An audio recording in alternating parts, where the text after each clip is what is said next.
超能观察系列第2集，我们这些学员现场遭遇了黑魔法的攻击，谁是15个人当中施法的那一个？我同佢之間有好深嘅緣分。Avos 的戲份是很多的，你看到他是翻白眼的嘛？佢拜嘅係呢個邪靈。比方說我們的星際種子菲菲呢，佢嘅能量好強好大，即係好似坐喺我哋嗰度咁樣進行一個導師級嘅交流㗎啦。還有一個超高人氣的選手啦，其實就是通靈之王的亞軍慧慧，俗稱叫他心通。現在所想我都可以讀翻出嚟。全場比賽你最快按燈的展兵，因為當時阿展斌一行出嚟嗰一刻咧，其實我個心就開始噗噗聲係咁跳。呢次佢參賽，其實都係因我而過嚟。那其實我還注意到一位叫 Darren 的朋友，可以請關帝爺上身去推拿，功德歸俾呢個靈，係因為佢要借體修行，錢發金我留俾你，因為你上咗身啊嘛。請法明師傅講一講他的徒弟啦，就是林鶴，他到底有什麼樣的特質，教給觀眾一些，就是有一些房子可能一看就不好的。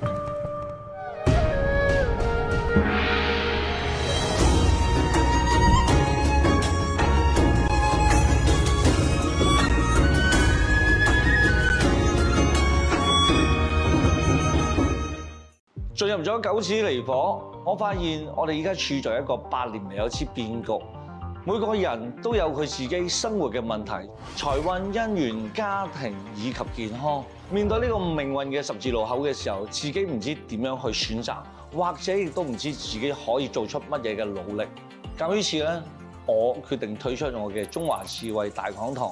通過我哋民族了不起嘅道家哲學思想，通過易經、八字、風水等等嘅道法術器，去解決我哋人生中嘅一次又一次嘅困難。喺我哋面臨命運嘅十字路口選擇嘅時候，做出最優嘅解決方案。Hello， 大家好，我係風水。Hello， 大家好，我是子耀。Hello， 大家好，我係發明。大家晚上好，歡迎收看我們風水說道的特別節目《超能觀察系列第2集》。上一周呢，我們超能力學院真的是有很多精彩的這個片段啊，比方說我們的星際種子菲菲呢，他就用這個星際種子的能力，幫我們的助教 Crystal 呢，就是淚灑當場了，因為他回憶起了他的這個小狗的一些往事啦，還有我們的這個慧慧，他與 Miko 去共感，講述了他小時候與爸爸之間的一些父女之間情感的故事啦，真的也是很感人的。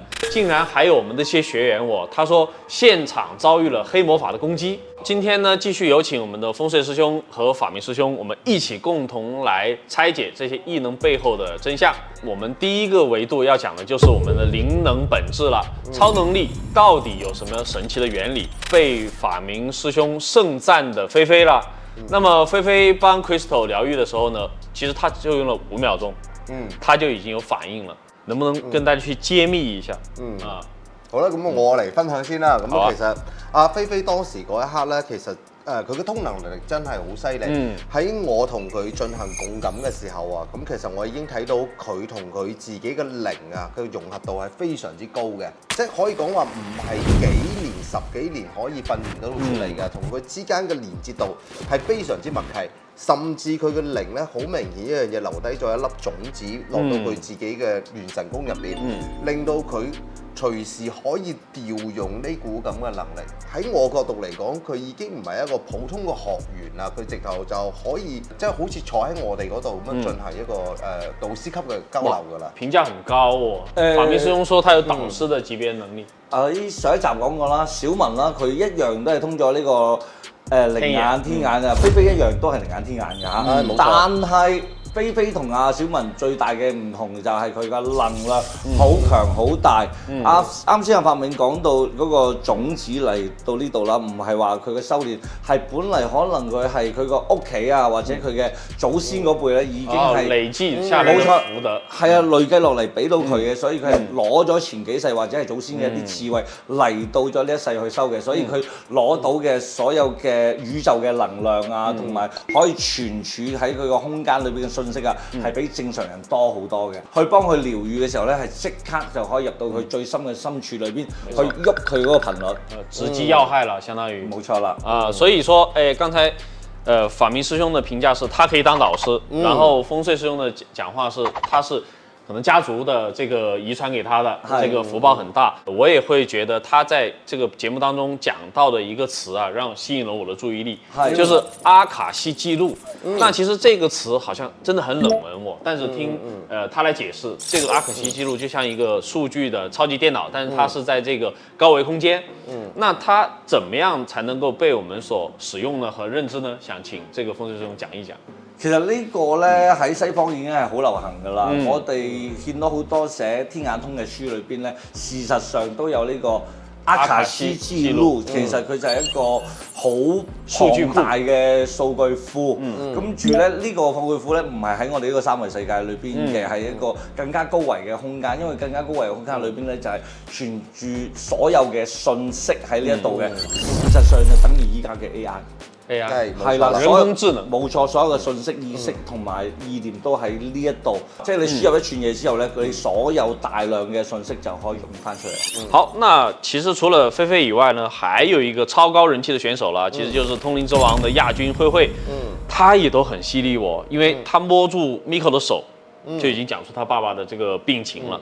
那這種共感同天眼和阿卡西的這個記錄，是不是同一個源頭呢？因為我相信慧慧當時嗰一刻啊，其實佢未使用到佢最全部嘅力量嘅。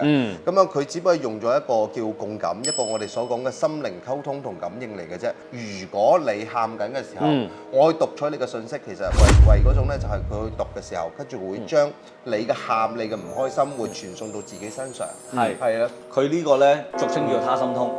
他心通係一個好強共感能力嘅。事實上，使乜攞住個手啊？喺呢度我已經可以完全同你同頻，然之後咧，你心裏邊嘅過去同埋現在所想，我都可以讀翻出嚟，跟住我陳述翻出嚟，令到你當下嘅一個情緒得到一個釋放，係啦。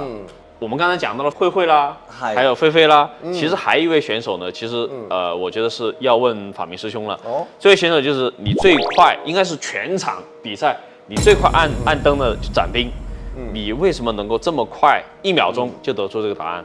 因為當時阿展斌一行出嚟嗰一刻咧，其實我個心就開始噗噗聲係咁跳，然後我就去同佢有個共感，然後佢嘅師公就話俾我聽，我同佢之間有好深嘅緣分。呢次佢參賽，其實都係因我而過嚟，原來佢同我有法脈相連。當時嗰一刻，主持人就喺度講，佢有盤古法脈，我話得啦，緣到啦，我就即刻撳咗佢，撳咗佢之後呢，有一個好搞笑嘅事情係咩？我聽晒所有主持人所講佢嘅介紹，我發現佢根本冇寫佢有通靈能力，但係佢捧住一大紮嗰啲咁嘅塔羅牌啦、嗰啲靈擺啦、好多嘅法器啦，原來當場嗰刻佢全部放低，佢就自己喺度用一個咁共感能力、探測能力、神通嚟嘅。我明白了，其實就是你的這個靈魂和他靈魂在交流。然後的話，靈魂之間的共鳴了。那其實我還注意到一位叫 Darren 的朋友，可以請關帝爺上身去推拿。我想問風水師兄，他和普通的中醫推拿有沒有什麼不同的？是不是神明真的會用他的手去帶這個醫療的效果？我冇呢個咁嘅手法喎，亦都冇咁嘅力氣喎，亦都可以醫療到咩？因為佢最後用嘅係佢身體上面嘅氣，用呢個氣去治療，就有啲似捉油術咁樣樣。捉油術係啦，並唔係話一定要個手法好靚嘅，但係我個氣感去到嗰度就能夠幫你去治療啦。治病，所以相同嘅呢個核心嘅能量咧，係提高咗你嘅氣感。那其實像上銅啦，或者說和東北的出馬仙啦，這種有沒有共通之處呢？因為我感覺我看一些小說，他們講的這個出馬仙也要借這個人的身體修行，那上銅也是要修行，那會不會影響這個人本身的一些問題？當然啦，佢由於係借用咗我哋嘅身體，你又可以叫借體修行，又可以共修，咁啊。佢會留低咗佢自己嘅氣息喺入邊。點解話我哋會變到陰呢？係因為我哋而家叫三維世界，我哋呢個 body 係陽㗎。咁啊，佢哋喺四維世界，唔管佢哋做咩都好，咁樣其實係屬於陰。我哋嘅陰陽之間跟住嗰個結合，佢會留低唔好嘅氣息俾我，甚至佢可能治療完人哋之後，咁呢股咁嘅病氣其實都會殘留喺我身體入邊。所以咧，上銅又好，出馬仙又好咧，佢有一個好特別嘅即係結果嘅，功德歸俾呢個力，係因為佢要借體修行，對錢髮金我留俾你，因為你傷咗身啊嘛。但係傷痛也留。但係依家好多人咧就係話，佢俾呢個錢俾你咧，其實俾你積翻個陰德，行翻個善法。但係啲人賺咗錢咧，買車買樓去玩。我突然有一個這個問題，假如說我是一個乩童，但我突然有一天我不想當乩童了，有沒有辦法幫我解開？拜師啦。跟住呢拜樣師傅會講俾你知，咁樣如何將佢調整。我自己師門當中係有一種叫做引靈同靈引，我將佢轉翻過嚟咪得咯。即係出馬仙咧，我冇任何嘅能力，咁我完全借咗個身體俾佢去修。即係90%都唔係我自己，剩翻10%嘅意識喺度嘅。慢慢咧，我係跟住個師傅去學埋啲風水玄學嘅時候，我更加多嘅自我意識。另外咧，仲有少少嘅呢個所謂嘅神通啊、通靈能力、業力咧，師傅同你一齊孭，咁樣咧，你就會行得比較穩陣。師兄啊，其實剛才我們講的共感啊、通靈啊、天眼這些東西，那你自己處理一些這種特別的案件的時候，會請神嗎？像我們《通靈之王2》的時候，你會這個請亡靈官啊、請天蓬啊，然後一般這種請來的神明，它會分為幾類呢？治療驅邪和其他的一些，是不是都要請不同的部門？你可以咁樣去理解，即係好似我哋正一嘅法裏邊咧請嘅都係啲正神啦，或者係正神下邊啲分身助理啦。而事實上，我哋喺成個超能力學院裏邊見到嘅咧，嗱共感又好，通靈又好，甚至係療愈又好啦。其實咧，佢哋係屬於最早嘅一種術法，叫做巫術嘅。咁啊，巫術下邊咧就有好多嘅分支啦，薩滿教啦，出馬啦，乩童啦，呢啲咧都係通過唔同嘅靈進入咗佢哋嘅身體，跟住通過呢個靈借住佢哋身體去修行又好，解決問題又好，因為佢哋大部分咧都係需要去儲滿佢呢個人間嘅一啲功德嘅。咁啊，薩滿裏邊咧大自然嘅靈又好多啦，所以我哋會見到好多上古嘅嘢都喺度嘅。跟住另外咧出馬仙咧，我大家都好清楚啦，就五黃百鳥灰係啦，我哋講咗好多集噶啦，基本上係動物為主嘅。動物靈喺東北啦、蒙古一帶啦，特別嘅多嘅。之同啦，你見到我哋嘅潮汕啦、閩南啦、台灣啦、雷州啦，上嚟嘅靈唔同，但係事實上對於上古嚟講都係巫術嚟嘅。那法明師有人補充？一個人咧唔一定就得一個守護神嘅啫，可能佢有好多個守護神嘅。係㗎。咁啊，所以我哋會分得比較仔細啲。仲有啲咧可能就襯嘅係咩咧？就外來嗰啲又話過嚟幫拖咁樣。所以我哋會有天眼去判斷。到底是什麼類型的這個神明？就我哋簡單講，我哋一個參賽選手呢咁啦，薩滿咁啦，你見到佢去療愈嘅時候咧，佢請嘅都唔係一個靈嚟嘅，都係好多個靈。佢當時嗰一刻我睇咗下嘅，總共係12個靈。攝製組嗰邊啦，佢有播。其實我係一邊係講俾佢聽，揾到你嘅主靈，唔好用下呢個用下嗰個。我當時都有咁同佢講過。太有點亂，因為太多了。係因為嗰個磁場又緊張咁樣，所以其實呢啲係請咗12個出嚟嘅。哦，所以說4號他感受到了這麼強大的一種感應，他是會哭嘛，然後解決打開他的心裡面的這個心結。我們前4集啦，其實 Elvis 的戲份是很多的。尤其是他在這個站樁的時候啊，你看到他是翻白眼的嘛，然後我們看到是翻白眼的，但是你說他是黑氣纏繞他了10年，具體是怎麼樣的一個黑氣？然後這個黑氣又是怎麼把他困住的？能不能跟我們講一講？我講啲八卦俾你聽先。你話 Iris 原先係好多鏡頭，唔係喎，我同阿攝製組一齊出去嘅時候咧，佢同我講。我會安排阿菲菲會好多嘅畫面喎，你要幫我配合下喎，因為靚女啊嘛。對啊。但係咧拍下阿菲菲嘅時候咧，所有攝製隊咧鏡一轉，阿 Ivan 咧就開始反白眼啦，跟住又開始手舞足蹈咧，因為我係唔會俾佢喺度咁容易上同嘅。點解咧？因為我係希望佢係將啲濁氣排出去嘅。點解咁多人覺得佢係攻擊咗啲選手咧？因為佢拜嘅係呢個邪靈，個邪靈咧好自然，我會保護你嘛。想幫他贏。係啦，你個能力弱啊嘛，跟住我咪將其他人撳低晒咯。咁但係我覺得咁樣並唔係一個即係行正道嘅人嚟噶嘛，所以我就先將佢嘅身上嘅呢個邪靈咧先排出去，佢自己唔覺得嘅，但係佢個動作同埋佢嘅反應咧就好誇張。沒錯，唔單止係咁啊，後邊大家再睇下，我每一集都會同佢去做少少清理排解，但係咧佢對身邊嘅人嘅傷害力好大。是，那其實當日呢，也有一些學員說，自己被別人下法了，比方說。MX 說這個雞腿裡面有邪氣啊，中招以後就是頭暈啊、作嘔啊，或者是怎麼樣的。那法明師兄怎麼看待這個問題？嗱，如果普通人呢，因為好多人係只認為自己係普通人，但係實質上呢，其實有好多人士係有通靈能力嘅，只不過佢未開發。但係有啲時候有食過咁，其實都係一種通靈嚟㗎。如果真係嗰個食物係俾人落咗法嘅時候，當你食完嗰一刻，你係會有唔舒服感㗎。嘔氣啦、放屁啦、啦，一個咁嘅狀況出現嘅。你判斷一下，到底誰是15個人當中施法的那一個？哦，當然啦，風水師兄咧，其實都引經據典咁樣講咗人㗎啦，咁樣大家諗下啦。你不能夠把太極推給他啦，因為你佢講中咗啊嘛。哦，已經講中了。佢只要個人係善良嘅，同埋佢個發心係冇錯嘅，有個人帶佢啊嘛。因為好多人係唔自知嘅，即係好多惡人或者好多壞人，佢係唔自知我做緊呢樣嘢係唔好嘅。最重要係佢要打破佢原先嘅呢個價值觀咯。咁啊，當佢意識到嘅時候，佢係好改，係啊，好願意去改嘅。我相信每個人都係咁。浪子回頭嘛。好，那剛才我們討論了一些這個降頭啦，普通人他怎麼樣去分辨，然後也講到了很多選手他的一個能力的這個特點。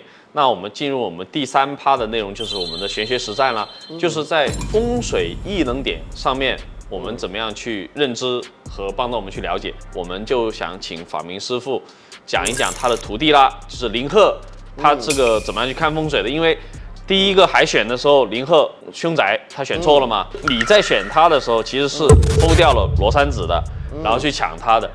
他到底有什麼樣的特質，讓你做出這麼難的決定？因為你都說了，羅山子也是道家的師兄，也是大家一起修道的這個同修，是不是你真的看到他有這種潛力的光環呢？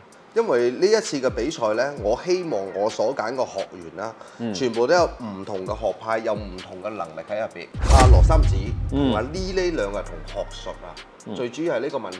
咁我唯有喺佢哋兩個之間喺度選擇。當然啦，呢個選擇呢，我當時嗰刻未定出嚟嘅。咁啊，我就睇下有冇更好嘅人去彌補我第3個一個空缺嘅位。咁啊，當時嗰刻我就見到啊林學佢個術數係非常之犀利。而佢缺少嘅係咩呢？法力同埋神通。在這方面，我可以教你怎麼去通靈，包括你的自身保護，令到你看風水更加牛逼。我可以瞬間咁令到佢去提升幾個級數，所以我當時嗰刻我就選擇咗林學啦。他的觀點是比較充分的，佢為咗好多嘅藉口俾自己咧，係為咗贏咧要搭救呢個戰隊嘅。沒錯，係啦，佢有療愈師，有通靈師，咁我肯定揾個術數師啦。什麼都有了。點會我好似我咁咧？求其揀。對啊，係咪？天下無敵了。我們沒有弱點，我們這一隊就是 perfect 完美的。所以說師兄你其實是比較熟風水的嘛。那如果是你分析凶宅單位會怎麼樣開始？然後林鶴講手槍型的這個行煞呢，和火燒天門啊，有沒有道理？其實我講句公道嘅説話啦，按照一個戶型圖就能夠睇出係一個凶宅。譬如話呢個手槍型嘅戶型，一棟樓係50層嘅，1到50樓都係手槍型嘅，難道佢都係凶宅？火燒天門嘅全部都出問題咩？唔係噶嘛，所以咁樣嚟講呢，佢淨係用風水嚟睇，非常之片面。因為我其實喺通靈之王2嘅時候，我睇過凶宅啦。咁我冇用羅庚去睇嘅時候，係啦。我嗰陣時好想同佢講話，你梅花易數咁叻，你個易經咁好玩，梗係起卦啦。我嗰陣時都係咁用嘅啫嘛。但係可能嗰陣時佢緊張，佢用咗嗰個缺乏經驗，真真正正嘅羅庚去咗睇，所以咁樣佢冇辦法有個好好嘅發揮。同埋咧，我認可法明講嘅，其實咧一個術數師，如果佢冇一啲嘅通靈能力，冇一啲嘅叫做直覺感或者靈感官打開嘅能力咧，哇！大佬八字即係打開同年同月同日同時，太多人啦，對啊，嗰幾廿萬人，咁多你點樣去斷得準佢咧？一定係上手嗰一剎那，天地之間嘅所有信息、靈應嘅嘢嚟晒，你先算得準㗎。包括睇風水，最勁嘅唔係我哋將個術數背得幾叻，而係喺術之上，你仲有呢個靈應喺度。那能不能教給觀眾一些，就是有一些房子可能一看就不好的，也是判斷方法是什麼？咁咧我就再簡單啲教大家啦。簡單幾個點嘛。嗱，首先咧，大家先相信自己嘅第六感先。去到任何一個地方，你坐低覺得唔舒服，瞓低嘅時候覺得唔舒服，咁嗰度咧應該就係唔係咁好嘅磁場，需要做一啲調整啦。一係又擺啲粗鹽啊，一係攞啲艾草啊去沖洗下佢啊，咁令到你個磁場更加好啲。再有嘅話咧，就成個超能嘅學院裏邊咧，風水裏邊離唔開4樣嘢嘅，就係青龍、白虎、朱雀、玄武，我哋叫做四象有靈啦。嗱，作為一個普通嘅觀眾啦，點樣去判斷咧？譬如話，我哋喺個大廳度坐個梳化，青龍一定要見高，白虎一定要見低。如果你係右手邊嘅所有嘅家具啊，或者係所有嘅櫃啊，高過你左邊嘅咧，咁代表你嘅壓力係比較大嘅。白虎代表壓力，青龍代表咗助力嘅。咁當然啦，有啲人話，咁我已經裝修咗咁喎，改唔到喎，咁啊建議你咧喺你白虎方嘅前面，最前面咧擺一碗水，嗰個叫做吃虎水。咁啊個白虎咧就會跳落去，食咗佢噶啦。咁啊一個吸引他注意力。冇錯啦，一個改變嚟嘅。咁另外咧就係我哋背後要有靠山啦，呢個叫做玄武啦。玄武係好重要嘅喺我哋成個道教嚟講啦，或者係風水嚟講啦，因為玄武原先係一個大帝。後尾咧，佢同一個皇帝撞咗個名，將個玄改咗一個詞，叫真武大帝。所以玄武係真武大帝。咁呢個我哋靠山係非常之重要嘅。前面咧就我哋叫朱雀啦。朱雀咧就係一個好靚嘅雀仔嚟嘅，所以你無論見到主禁城又好，見到任何好睇嘅四合院都好，前面咧好開揚、好闊，唔會有壓力嘅。但係依家現代人居住咧，好中意咧喺前面咧起埲牆加好大嘅櫃啦。咁咧就顯得咧就壓抑感好強，朱雀唔靚啦。咁如果我哋前面係有櫃啊，有嘢高嘅話咧，你個玄武一定要俾佢高。咁我哋叫做青龍高，白虎低，朱雀開揚，玄武有靠。咁啊，無論係我哋嘅廳嘅梳化啦，我哋瞓覺嘅房啦，又或者我哋神嘅位啦，神即係你嚟噶嘛。所以呢3個位如果你處理好晒咧，你唔好話大富大貴啦，起碼保你平安吉祥，平安無事。好，感謝風水師兄的分享。下次我睇樓帶埋你去啊！好啊，然後也感謝法明師兄的分享啦。我們也要繼續關注我們超能力學院的精彩節目，因為越後面越精彩。好，我們本期時間也差不多了，下期節目再見。福生無量天尊。